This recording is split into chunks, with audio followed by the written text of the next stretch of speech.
अस्सलाम वालेकुम रहमतुल्लाहि वबरकातुहू। मैं डॉक्टर मोहम्मद खान, नेचुरोपैथी, और आप देख रहे हैं अल-मोमिन।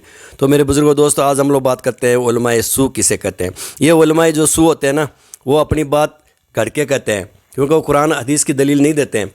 सबसे बेहतरीन आलिम वही है जो कुरान और हदीस से दलील देता है। तो मेरे बुजुर्ग दोस्तों, अल्लाह ताला ने यही कहा है कि मेरी कुरान को मजबूती से थाम लो, यही मेरी रस्सी है, यही मेरी हिदायत है। तो इसको जो थाम लेगा वो कामयाब हो जाएगा, और फ़िरक़ों में मत बंटो। तो मेरे बुजुर्ग दोस्तों, हमें वही उसकी पहचान करनी है कि हमें कौन कुरान और हदीस से दलील देता है, कुरान और कौन हमें कुरान और हदीस पे चलाता है। वो जो चलाता है वो सही बंदा है, वो हमें सही आलिम है, वो हमें सीधा रास्ता दिखाता है। और जो लोग अपनी बात खुद कहते हैं बगैर कुरान और हदीस के, और वो लोग अपनी बातों को इमामों पे थोप देते हैं कि अबू हनीफा ने ये कहा, इमाम साफ़ी ने ये कहा, ये सब लोग जहन्नमी है।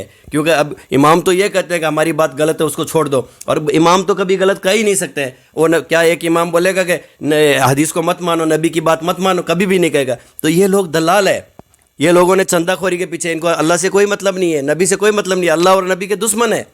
ये पखंडी आदमी है, पूरा टाइम ही ये झूठ बोलता है। ये तो खुद कहता है कि कुरान मत पढ़ो वरना गुमराह हो जाओगे। तो ऐसे आदमी की बात मान रहे हो और उनके सामने पढ़ रहे, उनके सामने बैठ के उसकी हाँ में हाँ मिला रहे हो, सुभान अल्लाह माशाअल्लाह बोल रहे हो, शर्म की बात है। और ये मिर्ज़ा साहब से डरते जलते हैं, ये हसद करते हैं। क्यों? कि वो कुरान और हदीस से बोल रहे हो, अपने घर की किताब से थोड़ी बोल रहे हैं।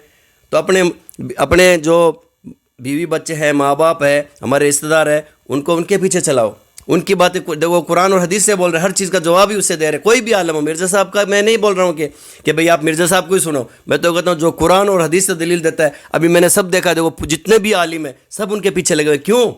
अगर एक बंदा सही रास्ता दिखा रहा है तो तुम लोग क्यों लगे? तुम भी सुनाओ ना कुरान और हदीस से, तुमको भी सुनेंगे।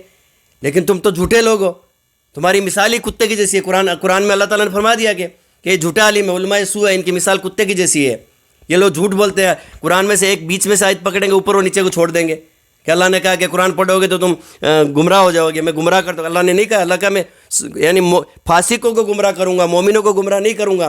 तो ये झूठ बोलते हैं। अभी भी वक्त है मेरे मुसलमान भाइयों, संभल जाओ, हमें अभी भी आपके पास में वक्त है, वरना बहुत पछताओगे। जो भी आलिम कुरान और हदीस से दलील देता है ना, वही हमारा सच्चा आलिम है। मैं आपको ज़्यादा नहीं कहूँ, इसके लिए इतना ही काफ़ी है। और मिलते हैं दूसरे वीडियो में। दुआ में याद रखो और हर मुसलमान पे सिला रहमी करो।